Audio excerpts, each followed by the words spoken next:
All right. Welcome back, everyone. What a great morning. I feel so energized and we've talked about hope a lot. I feel very hopeful. So I am Katrina Carter with the Department of Corrections here in Iowa, and it is my privilege to introduce our keynote speaker this morning. There he is. Mr. Chris Wilson is an author, artist, and entrepreneur who has spent more than half of his life in prison.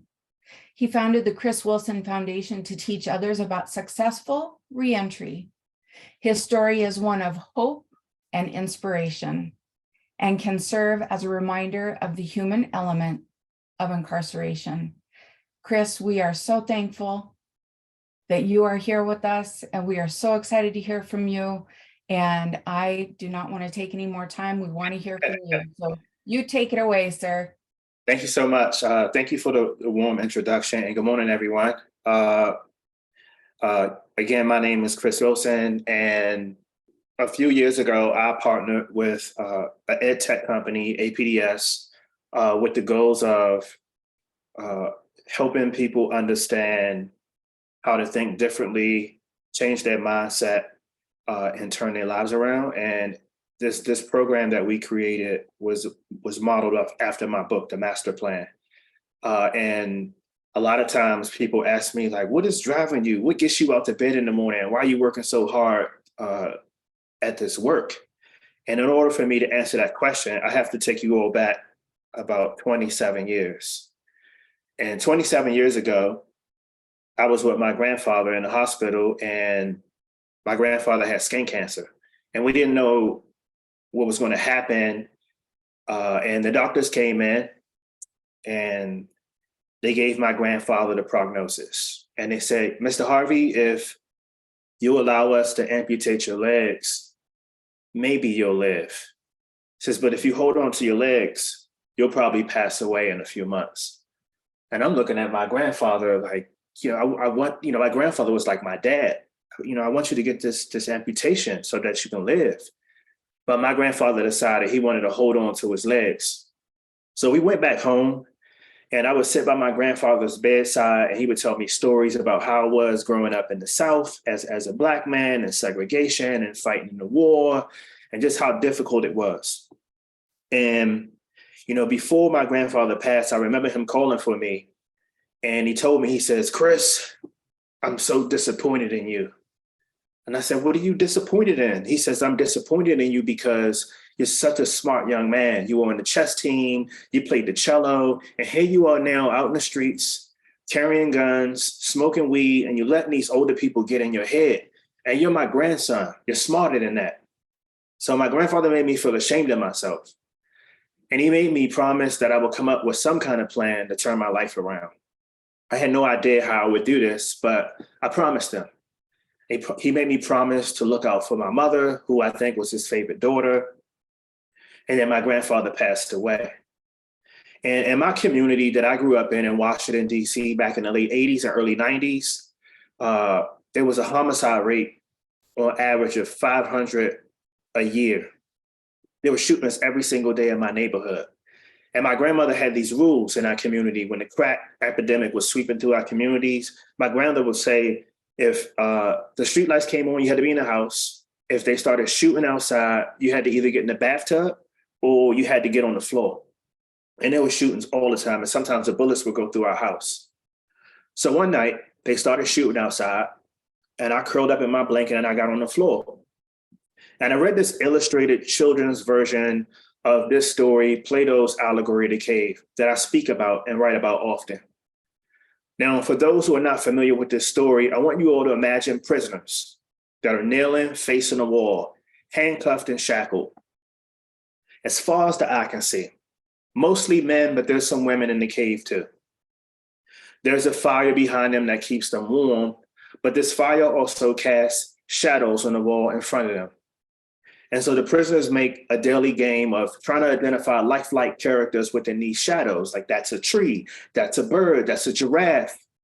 And they laugh, and the person who can identify the character the first wins the game. And they're not allowed to leave ever. Food's brought to them. but they're okay with this reality. But in the story, there's one prisoner who felt like there had to be more to his life than sitting, kneeling, eating disgusting food, and laughing at shadows. So this prisoner said, I got to come up with a plan to get out of this cave. And so he decides to starve himself. So a few weeks later, the prisoner manages to slip out of his chains and goes towards the exit of the cave. And when he gets close to the exit, the sunlight hits his eyes and he turns away in pain because he had never seen the sun before. And so he's thinking like, this was a really bad idea. I should probably go back with my friends. Like this wasn't smart at all. And he says, I really hate it in here though. So maybe I'll brace this pain. Maybe I'll find something. So the prisoner braces the pain and makes it out of the cave. Once outside of the cave, he's blinded by a magnificent light. He sees vibrant colors for the first time in his life. He sees green grass. He sees green trees bobbing back and forth. He sees children flying kites. The air is fresh. He hears water rushing from a nearby stream. As his eyes adjust further, he stares out into the mountains and he sees clouds and he sees birds flying and he sees the sun. And it's so beautiful to him that he starts to cry. How could all this exist? He wonders as he looks around at all this beauty. And while he's standing there, looking at absorbing this beauty, his friends wake back up down in the cave and he hit him down there laughing. Oh, you crazy. That's not a giraffe. That's a horse. And he starts to laugh, but then he stops and he starts to feel sorry for his friends.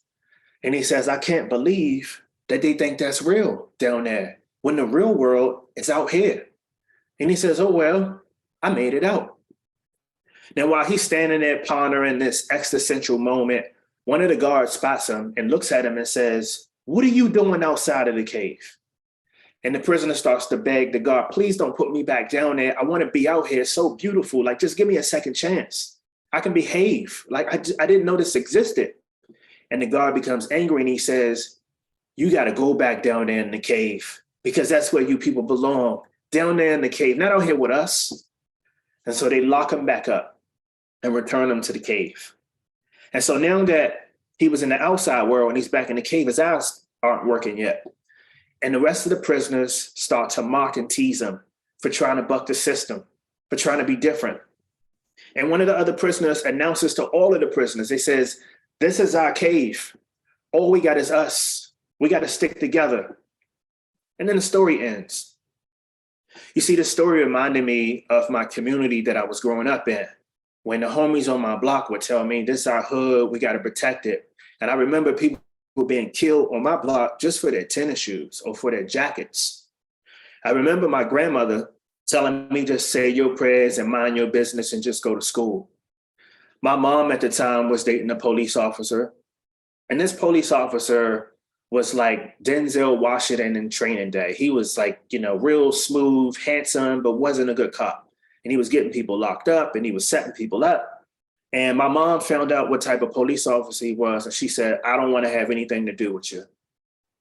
So one day the police officer breaks into our house and he knocks me unconscious. And when I wake up, he's raping my mom. And he takes his fist and his service weapon and he bashes my mom's skull in. My mom survived, but that incident changed our lives forever. I was never the same. My mom was never the same.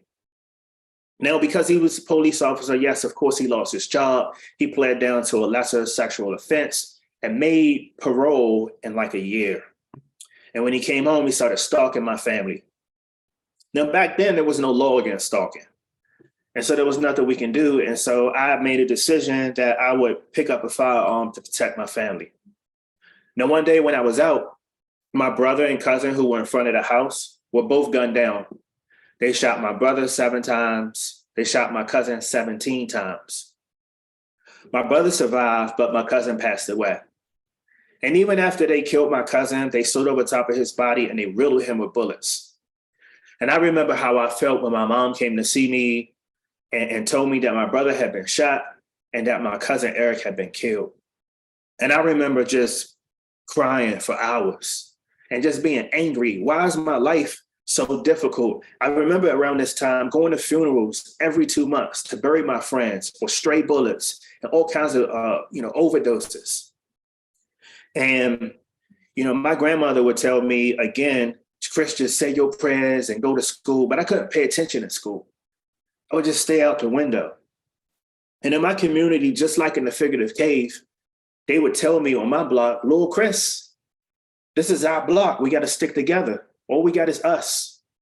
And one night, the same man came after me, and I ended up taking a person's life. And I was charged as an adult. And while I was awaiting trial, they came looking for my brother, who was staying with my dad. And they tied up my family, my brother and my dad, and they killed my dad and tortured my brother. To make matters worse, I was found guilty and sentenced to natural life in prison. Now, if you all can imagine, and I'm sure you can, going to prison is like being teleported to another planet. I still remember the humiliating strip searches every day. I remember the screaming all day and the banging on the doors. No privacy, no mail, no visits, no more girlfriend. I fell into a deep depression. And I remember asking myself, how's my life over? And I hadn't done anything with my life, and I knew that I was intelligent. And the old heads would tell me, homie, when you get life in the state of Maryland, you usually grow old and you die there, so you should get comfortable. And it was around this time that when I was in the rec room, just staring out the window, and there was this another guy who was about a year older than me. His name was Steven. I knew he had a life sentence. He didn't really talk to anyone, but he would come out in the rec room with a big stack of computer books. And he would set them down on the table, and he would take out blank sheets of paper and write what I thought was gibberish. And so one day I decided to go speak to him. So I asked him, I said, hey, homie, what you working on? And he shut the books. I was probably being too nosy. And he says, I'm teaching myself computer programming. And I got this plan that when I get out of prison, I'm going to start a software company. And I'm going to make millions of dollars. And I'm going to buy my dream car like I always wanted, an Audi. And then I'm going to pay it forward. And I remember just laughing. I said, dude, we got life. And by the way, you don't even have a computer. How you think you're going to pull this off? And he looked at me with a serious look on his face. He says, look around. So I looked around in the day room. There were people getting tattoos, some people smoking weed and blowing it out the windows, people doing push-ups, people arguing over the phone. And he says, we had everything taken away from us, our freedom specifically. He says, but no one can take away knowledge that we put in our minds. He says, this is how I'll become free. I don't know about you. And he shut his books and he got up and he went back to his cell. And I sat there and I looked at all the people in the day room yelling, screaming, flicking the channels on the TV. And I knew in my heart that I was a good person, and I knew that I didn't belong there. And so I locked myself back into my cell, and I had some blank sheets of paper, and I started to think. I said, who will I be at the age of 40? I know that I like to read books. I know that I'm intelligent. I have a good memory. And so I started writing stuff down. It was like a bucket list, but I called it my master plan. Now, on this plan, I said, I am going to get a high school diploma. I'm going to earn a college degree. I'm going to teach myself Spanish. My mom and sister both spoke Spanish. So I'm going to teach myself Spanish. I want to write a book one day that inspires people. I want to leave the country. I want to get a passport and travel the world. I want to buy my dream car, a black Corvette convertible with nice rims and a sound system. I want to be able to be an inspiration for people in my community. But most importantly, when I thought about when I was writing this master plan is I wanted to be free again, to return to the figurative caves like my communities that I grew up in and lead my people out. And when I was writing this plan, I was thinking about all the times that my school counselors, my teachers, some of my family members would see us outside and say, you guys can do anything you want. You can start your own business. You can get a job. That's what you should do. And then they would leave. And when they would leave, when I was young, I used to say, I don't know the first thing about getting a job. I don't know how to write a resume. I don't know how to write a business plan. Why people keep giving us advice and not showing us how to do it? So I thought about this when I was 19 in my cell, writing up my master plan. I said, I'm going to learn and study. I'll probably be in here for a long time. But when I get out, I'm going to be the person that goes back into the community and shows people step by step, how do we become successful? How do we live our best lives? And so it ended up being like 2 pages. Some stuff was a little silly on there, food I wanted to eat again, places I wanted to visit. And I sent a copy to my judge and I sent a copy to my grandmother. And they became my accountability partners. And so everyone listens to grandmothers too, by the way. So if I said I was getting my high school diploma and a college degree, they would hold me accountable. And then I took a copy and I taped it on the wall in my cell. So every day after this, all I did was go to school. I would exercise because I was 118 pounds. I needed some muscles. And I would go to therapy. But some prison officials would tell me often, inmate Wilson, 265-975, your place is in here, not out there in the real world.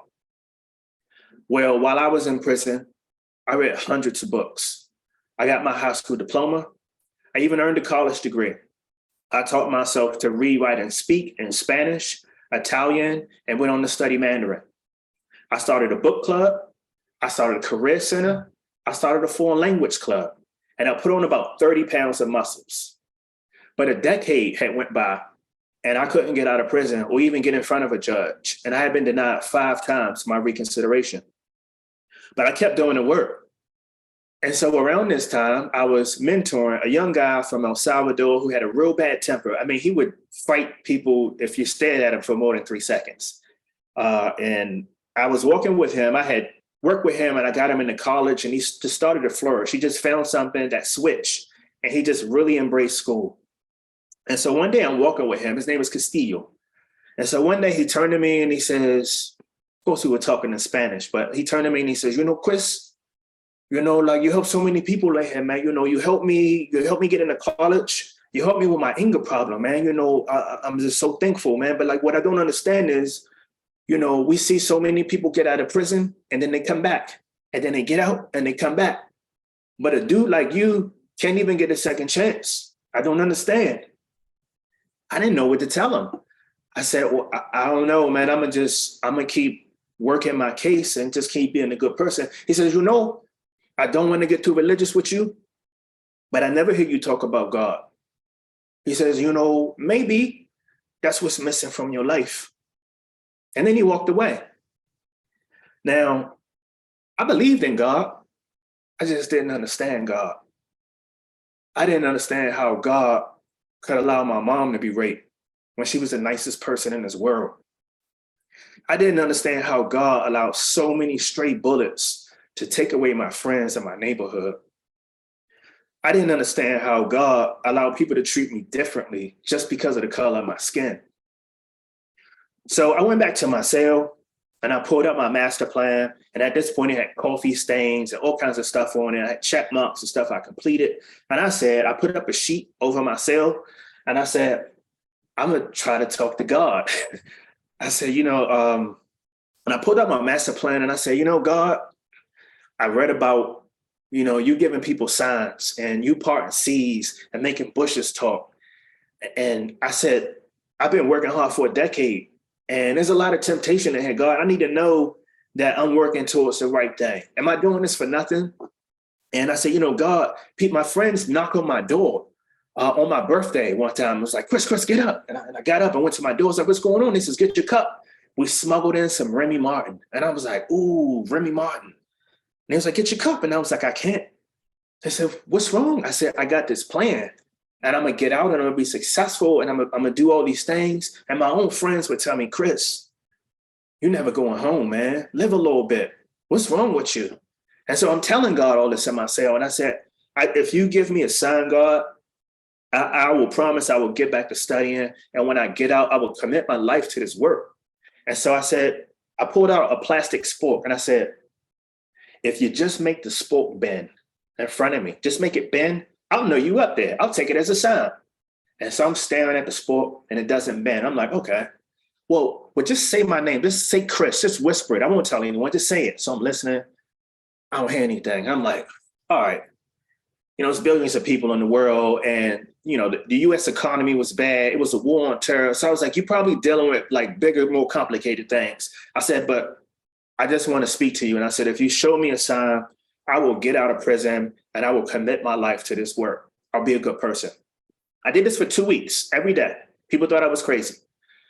2 weeks later, my lawyer comes to see me. But my lawyer always comes to see me. So he comes to see me. He's from Boston, so he had a little accent. And he was like, Chris, what's going on? Like, what you working on? I said, I'm up to 800 characters in Mandarin Chinese. I just got a subscription to the Wall Street Journal. He was like, Chris, you got a court date. What? He says, man, I said, what'd you do? He said, I didn't do anything. What'd you do? I said, nothing. And I'm looking up and I'm like, maybe this is it. And so 2 months later, I'm in the courtroom.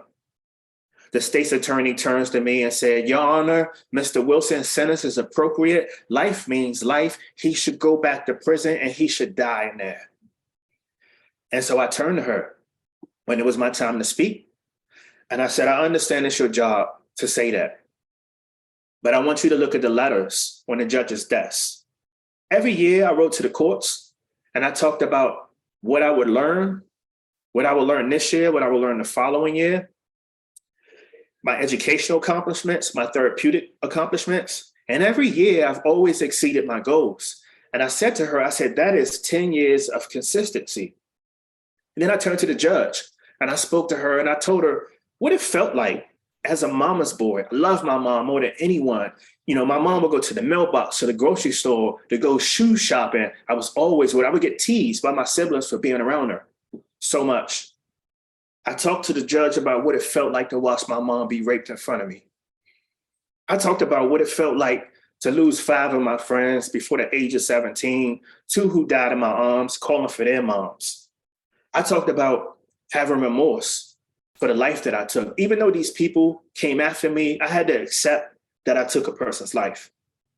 I even talked about how, even though I was incarcerated, I had graduated college and I had tested at the top of my class and was the first of my siblings to get a college degree.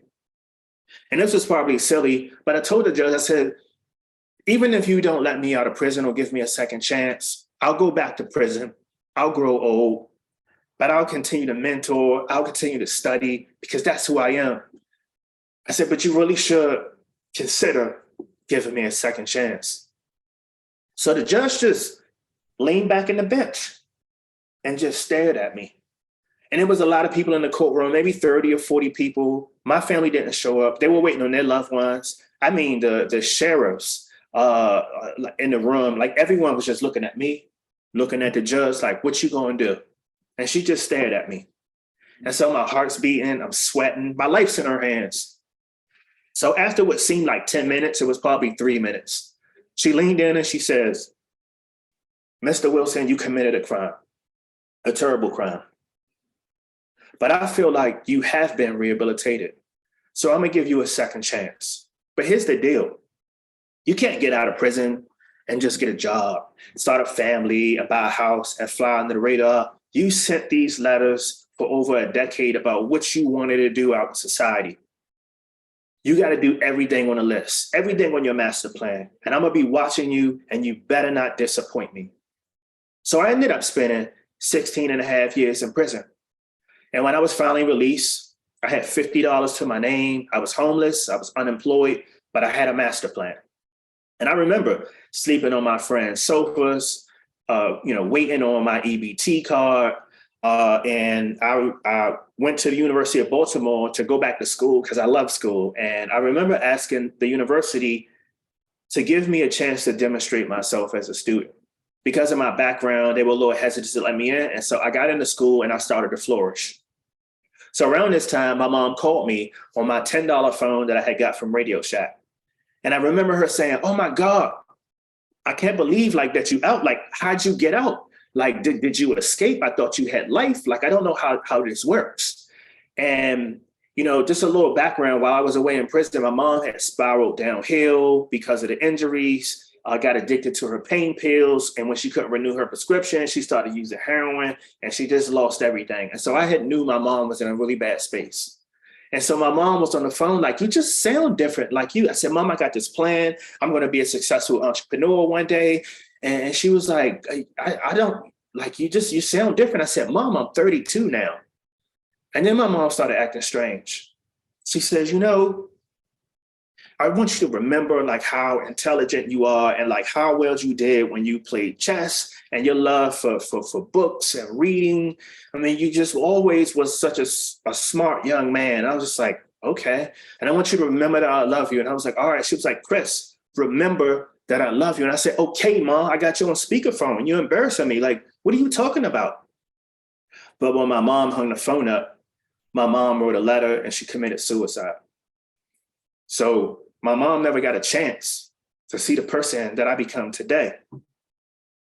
So if my mom was on this call today, I would tell my mom that I've been out of prison now for over 10 years.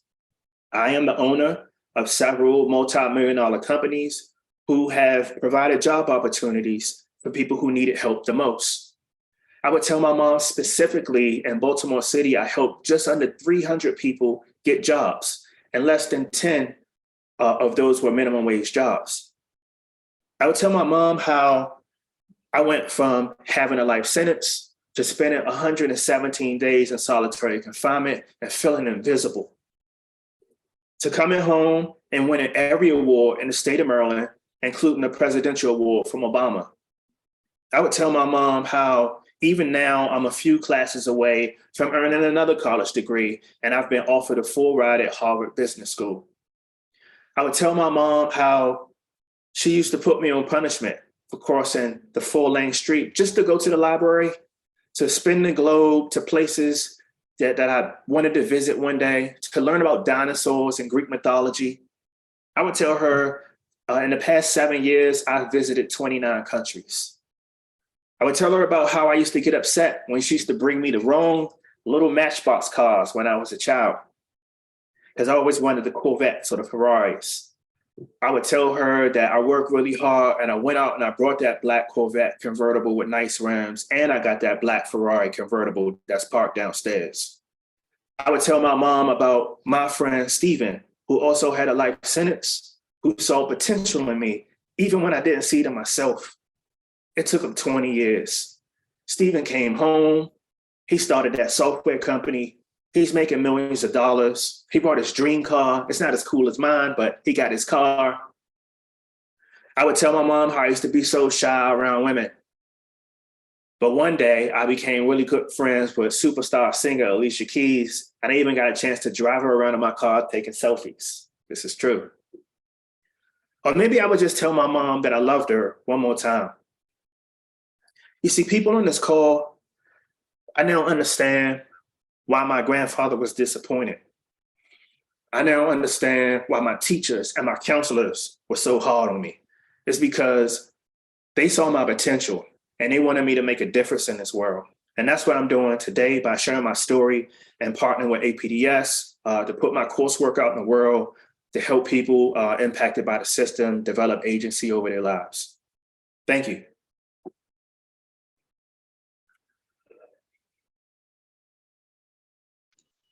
Well, I would have to say this is Robert Pate. I don't know if you opened this up for questions or not Yeah. yet. Okay, but that was awesome. That was very, very inspiring. And not only was it inspiring, but you articulated that story so well. It made us kind of feel every step of the way. And very, very seldom do I find people that I think have a better story than mine. And I feel like you topped that, and it was just amazing, man. I had a question. So, were you 16 years old when you went into prison? I was 17. 17. Okay. And was that out of Washington, D.C.?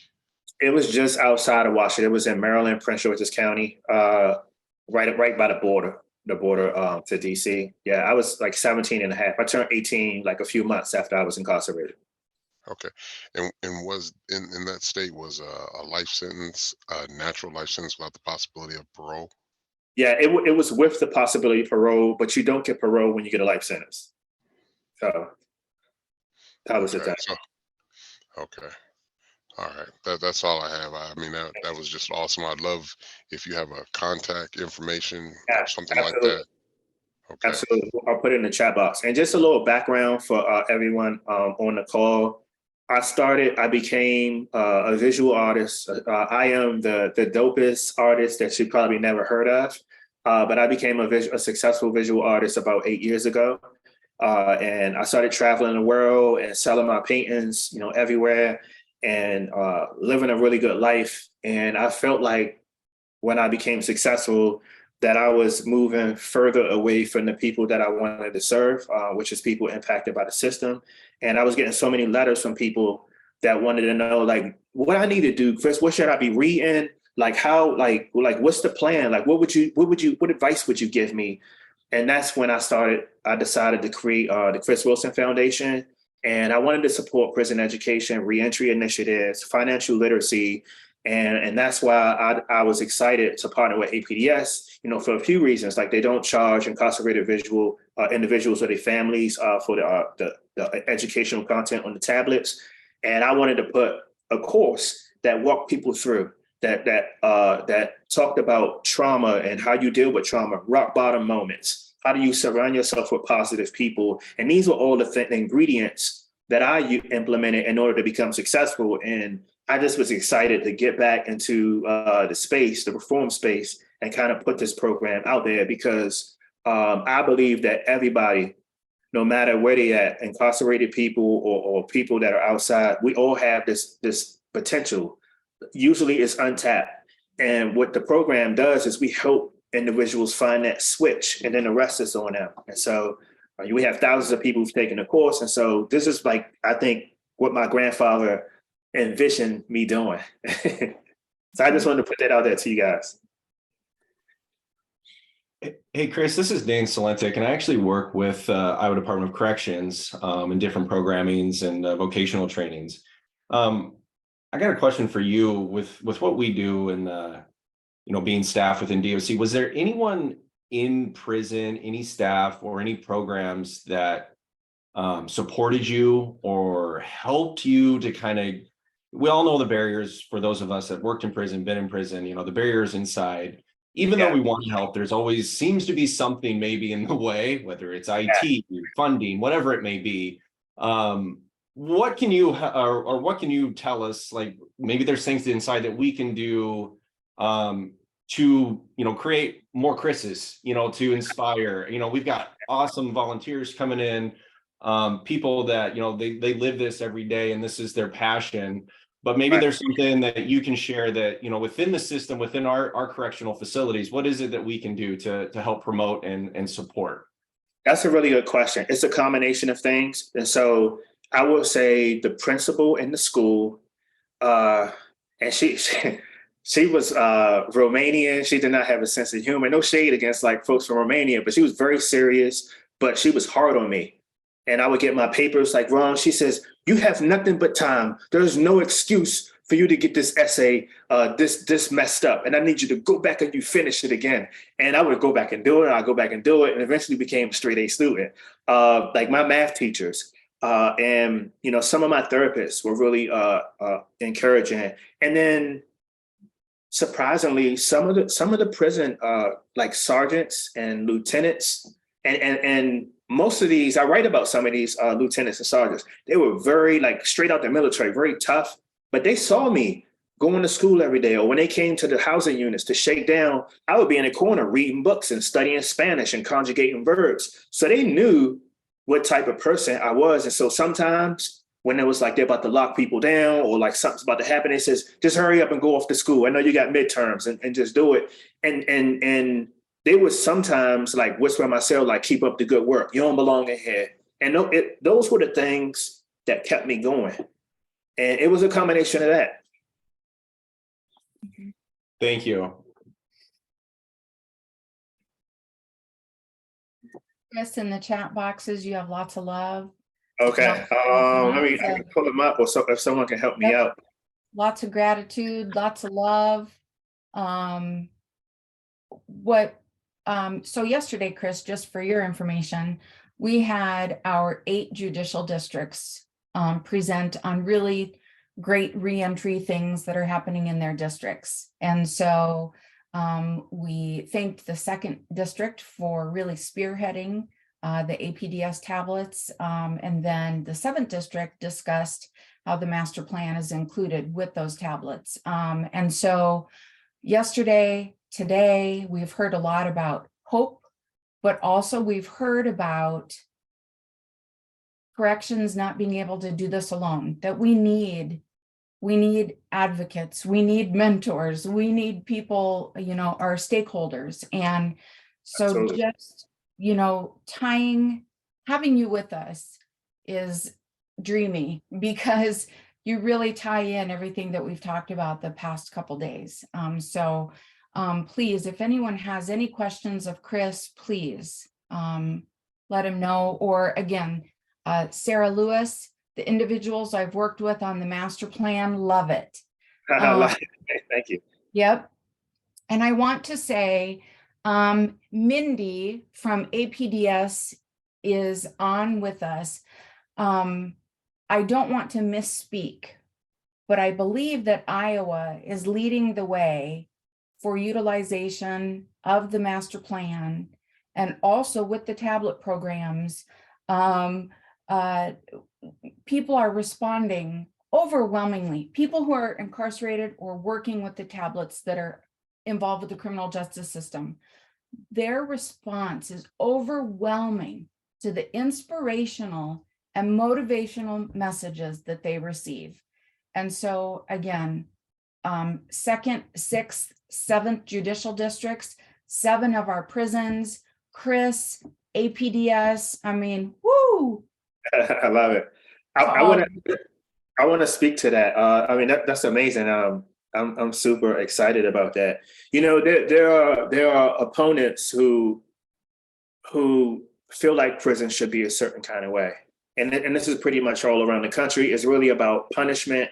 And I do believe in punishment when you commit crimes. And so, but I think that, the punishment is losing your freedom, but we also call it corrections. And so oftentimes people who end up in prison have been dealt a bad hand in life. They start from a different starting block. They grew up in a different community, maybe went to a particular school, grew up in foster care. Oh, big surprise that they end up in prison. Right. I would say to people who oppose like having educational content, therapy, helping people understand trauma, and people would say sometimes, well, my child is in debt and in college, and like, why should someone incarcerated, get a free ride and access, to all the education, and like we'll be against it. Like I've testified on Capitol Hill in front of like legislative committees often, and here's what I say to them. I would say that, as taxpaying citizens, either way, you like it or not, we are paying for people to be incarcerated. Like we cover the costs. Now, if it's just punishment, if people are just sitting there playing video games or getting tattoos and learning how to be a better criminal, this is endangering the public. 95% of people who are incarcerated will come home one day. How do we want them to come home? Let's say someone breaks into your car. Yeah, they should do some jail time. They should they should be punished. But if they don't have anything to do when they're in prison, what you think they're going to do when they come home? Like, why am I breaking in cars? I'm going to break in the house. Maybe I'll pick up a gun. We have to be proactive in how we address the issues in our country and reducing recidivism. This saves money. It's so much evidence that even a little bit of education will reduce the recidivism rate. So imagine someone had a plan from day one. Soon as you go into prison, you're thinking about, all right, I know I messed up. This is my rock bottom moment. But like, what is it now that I got time? What is it that I really wanted to do with my life? And how do I do it? And what is the pathway for me to take the next step, to get a high school diploma, to pick up a trade? People like this come home, they stay home. And the money that we save, we put it in our school system so people don't go to prison in the first place. Like this is like no one can really like deny like this science or logic. And that's what I would say to folks. It's like, I know it's politically like sensitive to give a person a second chance or provide education, but this type of investment protects the public and gives people a second chance to live a beautiful life the way I'm living. So I just wanted to put that on record.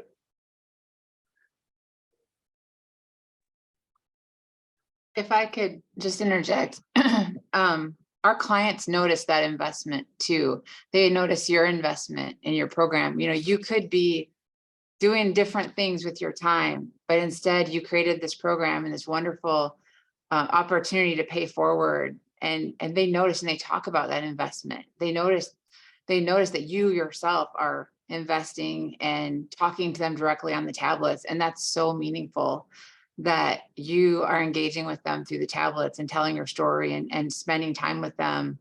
And I think that's the reason why it's the #1 program on our tablets. They feel that connection with you personally and feel that you're talking to them. And it's just so meaningful. I just can't underline how meaningful that is. And that connection when you tell your story to our clients who are incarcerated in our prisons here in Iowa, it's just so important to them. And I just see our numbers growing. So thank you for that investment that you made in that program and the time and what you've given up for yourself to speak about such private and personal things. It's that investment will pay off as well. And I just wonder if I could ask you a question, because you spend a lot of time in this space, talking with professionals across the country. What opportunities do you notice that we could still grow? Or in other words, what are we still getting wrong? What gaps can we still close as a system? I think that a lot of focus has been placed on the population behind the fence, and not enough energy has been placed into the reentry process. You know, one of the people, you know, typically people say when someone comes home, like the most important thing is like getting a job and finding housing. And yeah, that's true. But you know, what I believe the most important thing, at least for me, when I came home, was having emotional support. You come home, I'm 32, I see people my age who have cars, they have families, they go on vacations. Oftentimes people come home in reentry, they're given impossible standards to meet. You come home your first week, your first 2 weeks, you got to meet with your PO twice a week, but you got to get a job, you got to pay for your analysis. Who's going to hire me and let me leave work when I just start twice a week? I mean, it's all these things that set people up to fail. And I think as a system, we also have to think when, you know, someone goes in and they start working on a reentry plan, we should support them through the entire journey until they get a job, and they should have like points of contact. Like I had a really good relationship with my probation officer. I'm still friends with my probation officer and work with her and go back into the prisons. It was unusual because most of the probation officers were really, really tough, but I was showing up in a suit. I had my plan. I was communicating, and she was very supportive. She was sending stuff my way. Check this out. Once you do this. And even when I was off parole and probation, she would still check up on me. Anything I can do for you? And like, you know, would you want to come back in and talk to the guys and young ladies? What about this program? What do you think? Like the relationship was just different. She wanted to see me be successful. And I think that's what we can do is not just give someone $50 and a state ID and just tell them good luck. There should be a plan, a reentry plan, and we should support that so that they don't come back. We want to work ourselves out of a job, if you know what I mean. I love that. Thank you. Thank you for that, Chris. There is a question from Gabby with Project Iowa. How were you able to build your brand or business after prison, and what was most challenging? Oh, yeah. Good question. So the first thing I did while I was in prison, I would read certain articles and try to figure out who the cool kids were, the entrepreneurs, philanthropists. And when I came home, was in business school, I started thinking, well, where do they get their coffee at? Where do they hang out at?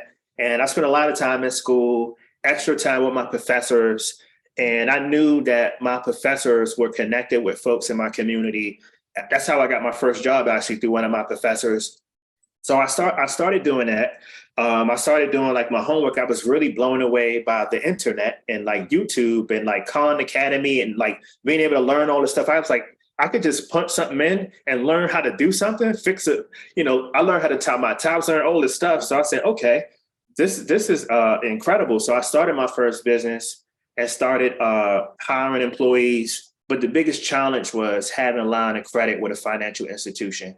Even when we had grown to 23 employees, and was winning awards, and I'm at the White House, I was still struggling because no bank would deal with me because I had been incarcerated. And the only way I was able to, jump over this hurdle was someone with the means came in and said, I need you to give this person, Chris, a line of credit, and I will guarantee it. If he can't pay, he will pay. But if he can't pay, we'll pay it. And if I wasn't able to get that, I wouldn't able to been launch my businesses. And like I talk about that now, how difficult it is, especially of a person of color, to build these relationships with financial institutions. They only give you money when you have money. So that was my biggest challenge. It was that, and this like the psychological aspect of coming home and being a grown man and just like sleeping on someone's sofa and raking leaves. But I did what I had to do.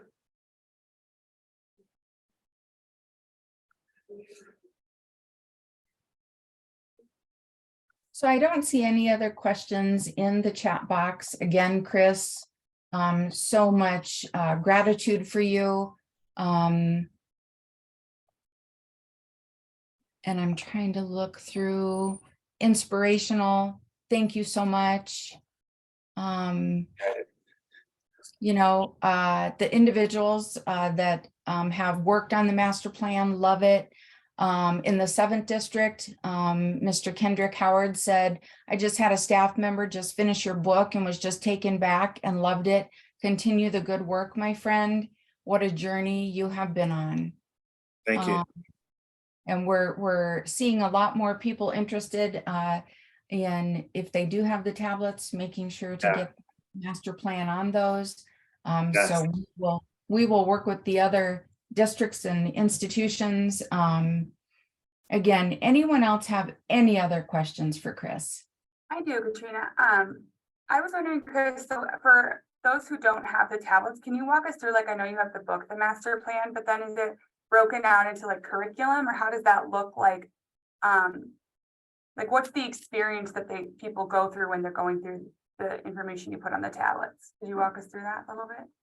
Yeah, so I think of it as a masterclass style of me, just like now. And I'm sitting down, I was like, all right, here we are in prison. Maybe this is your rock bottom moment. Maybe it's, you're 17, you have 50 years, and you're thinking like, how did I get myself here? My life is over. Your life isn't over. Your life is just going to change. And through these different units, there's curated TED Talks, there's curriculum, there's art-related program, like stuff that you can do, assignments, a lot of homework assignments to do, which I think is really cool. And then I have the ability, you can post questions of like, Chris, I'm thinking about doing this, so here's my plan.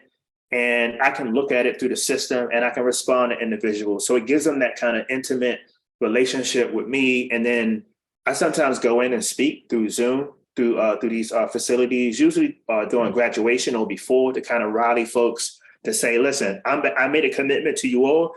You got to make a commitment and stick to it. And you only get what you put in. And so you kind of walk people through, and hopefully like towards the end, a person's mindset is different. And a lot of people reach out to me when they come home. And I always challenge folks like, all right, where's your plan? What are you up to? If I see you, like, I'm gonna call you out. You better be doing something good. And so that's essentially like what the course is. Folks can also get the book, which I hope you all would get the book and support the book. And the book, I know the book is on the National Corrections Library, which is also on a tablet. And so I think together, people get a better experience when they can read the story and also go through and think about their own lives, think about, positive people in their lives and all the assignments, all that stuff matters. And so those together, I think is like the right formula for success. And the rest is up to them. I say it in the course, this ain't going to be for everybody. Some people going to say, oh, no, I just want to play cards. And I want like, that's cool. But like for the people who say, you know what, I'm going to try this out. What I have to lose? And we've seen hundreds and hundreds and hundreds of people, graduate from the course and get out. I have a few success stories of some people who took the course who are now home. One of my friends who his name's Saquon, started his own master electrician company and just got a $4.3 million contract.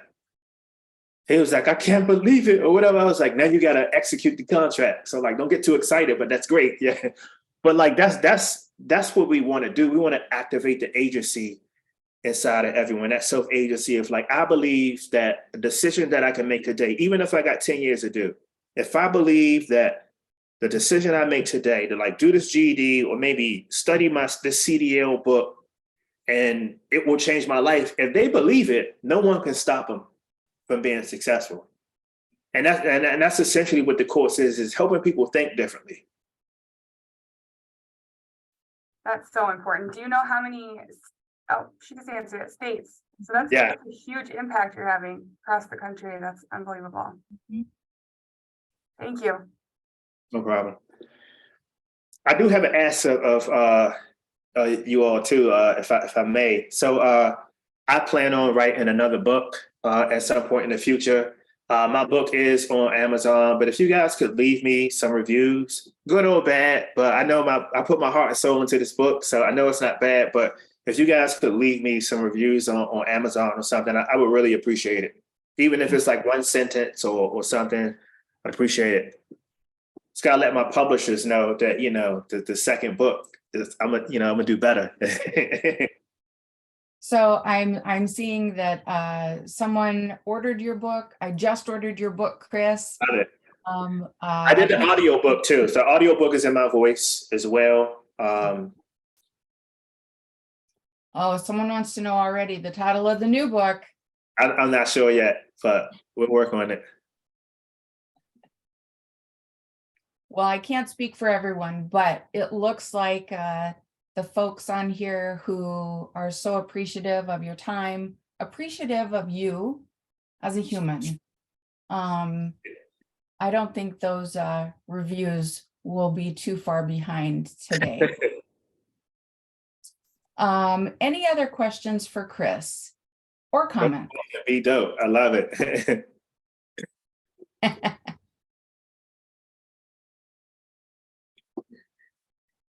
Lot of love, Chris, lot of love.